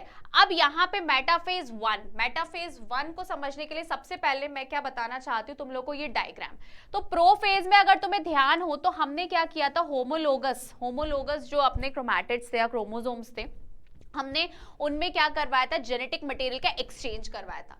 मेटाफेज में अब क्या होता है कि यार ये जो होमोलोगस रहते हैं वो इक्वेटोरियल या तो बीच प्लेट में आके, मतलब जो हम बोल रहे थे कि मेटाफेज प्लेट्स जो होती है वहां पे आके ऐसे लेट जाते हैं, ठीक है। फिर यहाँ पे क्या आ जाता है, सेंट्रोसोम की अगर मैं बात करूं तो यहाँ पे ये कैसे हो जाते हैं, सेंट्रोसोम्स जो है वो यहाँ इस साइड ऊपर की तरफ जो है वो कैसे आ जाते हैं बच्चों, लेट जाते हैं, मतलब ऊपर की तरफ आ जाते हैं। स्टार जैसा जो स्ट्रक्चर होता है ना जिसको अपन बोलते हैं, ठीक है, तो उसको अपन क्या बोलते हैं, सेंट्रोसोम बोलते हैं, ठीक है। तो सेंट्रोसोम जो रहते हैं वो ऊपर की तरफ चले जाते हैं एंड फिर यहाँ से जो स्पिंडल फाइबर है अगेन उसको खींच रहे हैं एंड देन यहाँ पे क्या कर रहे हैं, उसको सेपरेट कर रहे हैं टीलोफेज में, ठीक है। तो ये डायग्राम से बताने का मतलब ही यही था कि यहाँ पे अब आके तुम लोग को कंफ्यूजन क्रिएट ना हो, वो ही सेम चीज है, ठीक है। तो यहाँ पे मियोसिस की मैं बात करूँ तो होमोलोगस जो पेयर्स रहते हैं क्रोमोसोम्स के वो इक्वेटर, मतलब वही बीच साइड में एक लाइन जो मेटाफेज लाइन है वहां पे चले जाते हैं ये, एंड वहां पे जाके ये रैंडमली ऐसे लेट जाना या ऐसे ऐसे फॉर्म हो जाते हैं ये, ठीक है। अब उसके बाद यहाँ पे क्या हो रहा है, एनाफेज में जो क्रोमोसोम्स हैं, 2 क्रोमोसोम्स जो बायवैलेंट है वो सेपरेट हो रहे हैं। क्यों? क्योंकि वहां पे हमने ये पढ़ा है कि यार वो जो ऊपर जा रहे हैं जिसको हम एस्टर बोल रहे हैं, वहां वो अपने अपने पोल्स के साइड वो ऊपर जा चुके हैं, ठीक है, ये यहाँ पे, ठीक है। तो यहाँ पे इनने स्पिंडल का फॉर्मेशन किया एंड अब ये एनाफेज में क्या कर रहे हैं, उसको यहाँ लाके ये खींच रहे हैं, ठीक है। तो non sister chromatid stay connected whereas homologous chromosomes are separated. तो जो नॉन सिस्टर मतलब जो अलग अलग है, ये देखो ना, ये नॉन सिस्टर ही तो ही ना, तो यहाँ पे आपको नॉन सिस्टर जो है अलग अलग वो एक ही जगह देखने को मिलेगा, लेकिन जो होमोलोगस है एक जैसे जो है वो आपको सेपरेट होते नजर आएंगे, ठीक है। नाउ जो टीलोफेज है, टीलोफेज में फाइनली हमें वही चीज नजर आती है यार जो हम देख चुके हैं कि यार टीलोफेज में फाइनली आपको क्रोमोसोम्स जो है वो अलग अलग होते हुए नजर आ जाते हैं, प्लस इनमें वही सेम चीज वापस आ जाती है, न्यूक्लियर एनवेलप बोल लो या फिर जितनी भी सेल ऑर्गेनीज है वो वापस आती हुई नजर आती है ना। तो यहाँ पे आप क्या देख रहे हो, इन meiosis phase the decondensation of the chromosomes occur and later chromosomes are completely separated and nuclear envelope वापस से बन जाती है and then last में तो पता ही है यार कौन सी स्टेज आती है, साइटोकाइनेसिस, मतलब सेल का डिवीजन देखने को मिलता है, ठीक है। तो यहाँ पे तो था ये तुम्हारा मियोसिस 1 के बारे में। देखो यार जो चीज मैंने तुम्हें माइटोसिस में बताई जहाँ पे 1 से 2 बन रहे थे डॉटर सेल्स, वहीं पे यहाँ पे हमने भी पढ़ा है, सेम चीजें हैं, बट यार यहाँ पे एक वर्ड आ गया homologous, sister, non sister and genetic material. तो कंफ्यूजन में मत रहना कि क्या चल रहा है ये, ठीक है। तो ऐसे मत सोचना कि एकदम से ये क्या हो गया। यहाँ पे कहानी सिर्फ इतनी सी है ना जो मैंने ऑलरेडी तुम्हें बता चुका है यार, कि यार यहाँ पे एक सेम चीज ये थी कि प्रोफेज में बात कर रहे हैं, अर्ली प्रोफेज में जो न्यूक्लियर एनवेलप है न्यूक्लियस की वो सब डिसअपियर हो जाती है, ठीक है, कंडेंस हो जाता है क्रोमोसोम का। फिर यहाँ पे आपको वही सेम चीज है ना, आपको क्या देखने को मिल रहा है, क्या स्पिंडल फाइबर का फॉर्मेशन देखने को मिल रहा है। देख रहे हो तुम लोग ध्यान से कि एस्टर जिसको हमने बोला है ना, एस्टर जिसको हमने बोला, जिसको हमने क्या बोला है, स्पिंडल फाइबर के नाम से जानते, ठीक है, ध्यान से समझना बच्चों, ठीक है। फिर सेंट्रोसोम, सेंट्रोसोम जो रहता है ये होता है सेंट्रोसोम, और जहां पे ये स्टार जैसा स्ट्रक्चर बन जाता है उसको अपन ने क्या बोल दिया, एस्टर बोल दिया है, ठीक है। तो फिर स्पिंडल फाइबर हुआ, फिर इसको एक जैसे मेटाफेज में क्या हो गया, ये इक्वेटोरियल बीच में आ गए, फिर इनको खींच के अलग किया, फिर इनका स्ट्रक्चर बदला, फिर न्यूक्लियस बदला, फिर उसके बाद फाइनली साइटोप्लाज्म अलग हुआ। तो ये कहानी थी किसकी, तुम्हारे यार ये क्या हो गया, ठीक है। तो ये कहानी थी तुम्हारी माइटोसिस की। फिर उसके बाद मियोसिस में सेंट्रोसोम, वही मैंने कहानी बताई यार कि यहाँ पे भी तुम्हें, लेकिन यहाँ पे अंतर ही आ जाता है कि होमोलोगस एक जैसे क्रोमोसोम और नॉन सिस्टर। नॉन सिस्टर मतलब कि जिसका एक का आप बोलो सेंट्रोमियर अलग हो और एक का सेंट्रोमियर अलग हो, उसको हम नॉन सिस्टर बोलते हैं, है ना। एक सेंट्रोमियर यहाँ पे और एक सेंट्रोमियर यहाँ पे, ठीक है। फिर यहाँ पे वही सेम चीज हुई है, जब वहां पे जेनेटिक मटेरियल ट्रांसफर हुआ है बच्चों, फिर उसके बाद इनमें मेटाफेज 1, एनाफेज 1 और टीलोफेज 1 आया है, ठीक है। तो यहाँ पे क्या हो गया, वही सेम चीज आ गई है, ध्यान से देखो तो मेटाफेज 1 तुम्हें देखने को मिल रहा है, ठीक है, ठीक है, मेटाफेज 1 देखने को मिल रहा है, फिर एनाफेज हो गया एंड देन टीलोफेज हो गया, ठीक है। तो यहां तक आई होप तुम लोगों को समझ में आ गया होगा। अब बढ़ते हैं अपन आगे, ठीक है। तो एक ये चीज ध्यान से देख लो कि डायग्राम में वही सेम चीज मैंने बताई है, ये सेम डायग्राम तुम्हारी एनसीईआरटी में भी दिया गया है, वेरी इंपॉर्टेंट, मैं पहले ही बता दूं ताकि कोई भी कंफ्यूजन ना हो तुम लोगों को। चलो, तो अब ये तो कहानी थी तुम्हारी मियोसिस 1 की, तो अब हम स्टार्ट करते हैं दूसरी कहानी जिसको हम बोल रहे हैं मियोसिस 2। यार अभी तक तो ये था ना कि क्रोमोसोम नंबर वैसे ही थे, ठीक है। अब इस स्टेज में मैं बात करूँ ना तो सेंट्रोमियर अलग हो जा रहे हैं, है ना, कि मतलब आपको क्या देखने को मिल रहा है, 2 से 4, है ना। यहाँ पे एक एक चीज समझेंगे अपन। तो यार इसमें हमने पहले में क्या पढ़ा था कि यार होमोलोगस क्रोमोसोम थे, मतलब एक जैसे क्रोमोसोम का जो जेनेटिक था वो एक्सचेंज हुआ, है ना, और उसके बाद हमने उसको सेपरेट कर लिया। लेकिन वहां पे क्रोमोसोम के नंबर अलग नहीं हुए, मतलब ज्यादा नहीं हुए, है ना। क्रोमैटिड्स की अगर मैं बात करूं तो वो एज इट इज ही थे, लेकिन यहाँ पे क्या हो रहे हैं कि आपको सेंट्रोमियर अलग अलग होते हुए नजर आ रहे हैं। मतलब मान लो कुछ अगर ऐसा है तो वो डिवाइड होके रेप्लिकेट होके कुछ ऐसे नजर आएंगे, ठीक है। तो अब स्टार्ट करते हैं अपन, ध्यान से देखना। तो यार यहाँ पे अगर मैं बात करूं तो कुछ इस टाइप से अपन को प्रोफेज 2, क्योंकि हम सेकंड पढ़ रहे हैं, मेटाफेज, एनाफेज एंड टीलोफेज 2, है ना। तो यहाँ पे सबसे पहले आप वही सेम कहानी है, डायग्राम के थ्रू पहले अपन समझते हैं यार, शायद उससे ज्यादा समझ में आए। तो यार प्रोफेज 2 में क्या हो रहा है कि वही क्रोमोसोम जो है, जो कंडेंस फॉर्म में है, वही क्रोमोसोम की हम बात कर रहे हैं, एंड यहाँ पे सेंट्रोसोम ऊपर की तरफ है। फिर अगेन वही स्पिंडल फाइबर, मेटाफेज में क्या हुआ, ये बीच में आके एकदम लौट गए बीच में एकदम अरेंज हो गए, और ऊपर तुम्हारा क्या है, सेंट्रोसोम है। अब उसने खींचा, है ना। एनाफेज में क्या होता है, वो चीज वो खींचते हैं, है ना। तो खींचते तो आप ध्यान से देखो कि अलग अलग हो गए, लेकिन लास्ट में जो टीलोफेज है, टीलोफेज में क्या देखने को मिल रहा है यार कि यहाँ पे क्रोमोसोम का नंबर भी बड़ा है, मतलब एक जैसे नहीं, जैसे एक इसका तो एक इसका एक साथ हो गया, फिर एक इसका और एक इसका, मतलब अलग अलग आपको देखने को ऐसे करके 4 सेल्स जो है वो मियोसिस के देखने को मिल रहे हैं बच्चों, ठीक है। तो यहाँ पे समझो, We see the nucleoli and the nuclear membrane disappear। ये कहानी हर जगह की यार। प्रोफेज में ऐसा है ना कि प्रोफेज इकलौता ऐसा है हर में, चाहे वो माइटोसिस हो, चाहे वो मियोसिस 1 हो, चाहे वो मियोसिस 2 हो, न्यूक्लियर एनवलप, सेल ऑर्गेनेल जितनी भी है वो सब हट जाती है, और लास्ट में जो टीलोफेज है, टीलोफेज में वो सारी चीजें वापस आ जाती है। ये कंफ्यूजन में मत रहना, ये सब में रहता है, ठीक है। तो यहाँ पे आप देखो, chromatids get shorter and thicker and chromosome condense and the centromere moves, sorry centrosomes जो रहेगा वो आपको ऊपर की तरफ मूव होता हुआ नजर आएगा, जैसे कि मैंने डायग्राम में बता चुकी हूँ। जो ये है, ये सारी चीजें, ठीक है, ऊपर की तरफ ये अपोजिट साइड मूव होना शुरू हो गया। मेटाफेज में क्या है, जो सेंट्रोसोम्स है हैव द 2 काइनेटोकोर्स, ठीक है। जो सेंट्रोसोम्स हैं वो उनमें क्या है, 2 काइनेटोकोर्स है, and that attach to the, है ना, that attach to the spindle fibres from the centrosome, है ना। अपोजिट साइड जो है ये अटैच्ड हो गए। तो जो सेंट्रोसोम्स है इसमें आप देखो ये कैसे सेंट्रोसोम्स जो है वो अटैच्ड है, ठीक है बच्चों। तो अब यहाँ पे बात कर रहे हैं एनाफेज में। एनाफेज में वही कहानी आ गई यार कि यहाँ पे ये क्या हो गया, खींच खींच के जो स्पिंडल फाइबर है उनने खींच खींच के उनको क्या कर दिया है, अलग कर दिया है। एंड फाइनली अगर मैं टीलोफेज की बात करूं तो यार टीलोफेज में क्या रहता है, टीलोफेज में ये एक जैसे जो है क्रोमोसोम्स जो है वो यहाँ आके क्या हो गए हैं, डिवाइड हो गए हैं। So this stage is similar to the telophase 1 stage in the meiosis. Here the chromosome decondense and the nuclear membrane reform and cell plates formation creates, and यहाँ पे आपको क्या देखने को मिल रही है, 4 हेप्लॉइड डॉटेड सेल देखने को मिल रही है ना। वहां पे हम जब माइटोसिस पढ़ रहे थे वहां पे 2 देखने को मिल रही थी, मियोसिस में कुछ वैसे ही थी, अब यहाँ पे हमें 4 देखने को मिल रही है बच्चों, ठीक है। अब यार एक इंटरकाइनेसिस स्टेज आती है। इंटरकाइनेसिस स्टेज का मतलब क्या होता है कि यार ये जो टीलोफेज 1 है, टीलोफेज 1 के बाद एक और थोड़ा सा बीच में गैप आता है जहां पे हम उसको क्या बोलते हैं, इंटरकाइनेसिस स्टेज, ठीक है। आप बोल सकते हो कि यार एकदम से जब वो नहीं जाता है, मतलब टीलोफेज 1 से एकदम से मियोसिस 2 में नहीं जाता है, बीच में थोड़ा सा एक गैप आता है, ठीक है, या एक पर्टिकुलर हम स्पेस बोल सकते हैं, तो उसको हम क्या बोलते हैं, इंटरकाइनेसिस, जहां पे कुछ भी डीएनए का रेप्लिकेशन देखने को नहीं मिलता है, ठीक है।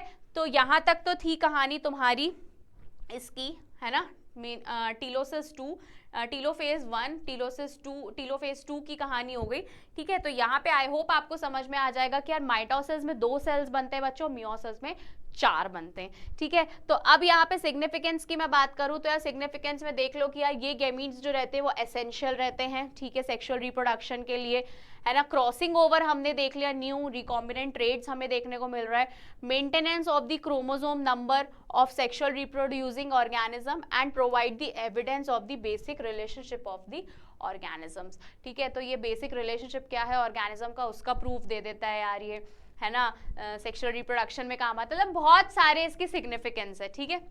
चलो अब कुछ क्वेश्चन सॉल्व करते हैं बच्चों। या centrioles apart from the spindle formation, है ना, what is the role of the centrioles. So in the centrosome की मैं बात करूं, the two centrioles are aligned perpendicular, ठीक है। सेंट्रोजोम्स की अगर हम बात करते हैं तो जो ऊपर जो तुम्हें ऐसे लाइन लाइन जैसा देखने को मिलता है उसको अपन क्या बोलते हैं, सेंट्रियोल्स बोलते हैं। और वो क्या काम करता है, वो हमने ये सेल चैप्टर में पढ़ चुका है कि यार ये सारी चीजें हमें कहाँ देखने को मिलती हैं, फ्लैजेला और सीलिया में, ठीक है। तो वो सारी चीजें हम वहां देखते हैं ये, ठीक है। अगला जी नॉट फेज का क्या काम रहता है, या G nought phase arrest during the interface, ठीक है, is called the G nought phase, ठीक है। तो जो रेस्टिंग वाला फेज रहता है, थोड़े टाइम के लिए जो रुक जाता है ना, जिसको नहीं करना है उस पॉइंट पे डिवाइड, उसको अपन जी नॉट फेज बोलते हैं।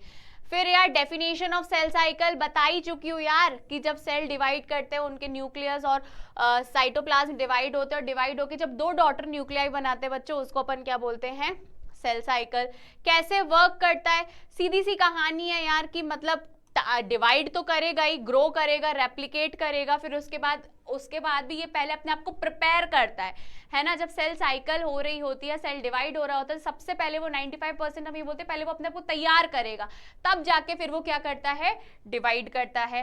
फिर उसके बाद वेरी इंपॉर्टेंट है ना, यहाँ पे आप देखो, ये देखो हेडिंग ही चेंज ही नहीं करी, चलो कोई बात नहीं यार, कभी कभी हो जाता है, ठीक है। 4 स्टेजेस ऑफ सेल साइकिल, तो G1 है ना, G2, और उसके बाद यहाँ पे हम देख रहे हैं कि यार एस फेज भी आ गया, एस फेज करना था इनको, ठीक है। एंड देन क्या होता है, माइटोसिस होता है। तो 1 2 दिस इज 3, और फिर उसके बाद आपका क्या आता है, माइटोसिस आता है। फिर उसके बाद different phases of, very important, मैं अभी बता रही हूँ, वेरी आईएमपी के नाम से लिख लो कि यार ये जो मैंने अभी तुम्हें सारी स्टेजेस बताई हैं, कौन कौन सी, लेप्टोटीन, जाइगोटीन, है ना, थ्रेड लाइक स्ट्रक्चर, कंडेंस होता है, कंडेंस होने के बाद वो पास आने के बाद वो क्या करते हैं, जेनेटिक मटेरियल अपना एक्सचेंज करते हैं, एक्सचेंज करने के बाद ऐसा एक्स जैसा स्ट्रक्चर बनाते हैं, इसको चियास्मेटा बोलते हैं। एंड फाइनली फिर वो क्या होता है, अपना जेनेटिक मटेरियल एक्सचेंज करके होमोलोगस क्रोमैटिड जब वो एक्सचेंज कर लेते हैं, फिर वो क्या हो जाते हैं, फाइनली अलग हो जाते हैं, ठीक है। तो ये सारी जो स्टेजेस हैं वो बहुत ज्यादा इंपॉर्टेंट है बच्चों, ठीक है। ये क्वेश्चंस इस टाइप का पूछ लिया जाता है। तो यार ये तो था सेल साइकिल, सेल डिवीजन के बारे में, जो काफी ज्यादा इजी था। हाँ, थोड़े थोड़े वर्ड्स ऐसे हैं जो आपको ऐसा लग रहा होगा कि थोड़े से कॉम्प्लिकेटेड है, बट कुछ ऐसा नहीं है। Chapter 1 of the easy chapter है, पर एक चीज नोटिस करना है, इसमें ऑलमोस्ट चीजें एक जैसी चलती है। ऐसा मत सोचना यार कि अलग अलग जा रहा है सब कुछ, मतलब एक जो प्रो फेज में हम पढ़ रहे हैं, मेटा फेज में एना फेज, टीलो फेज, ये सब चीजें ऑलमोस्ट तुम्हें हर जगह सेम देखने को मिलेगी, ठीक है। तो कुछ कंफ्यूजन में मत रहना, 2-4 बार इसको पढ़ोगे अपने आप ये चैप्टर समझ में आ जाएगा, ठीक है बच्चों। तो मिलते हैं नेक्स्ट क्लास में, और मेहनत करते रहो और पढ़ते चलो। बाय।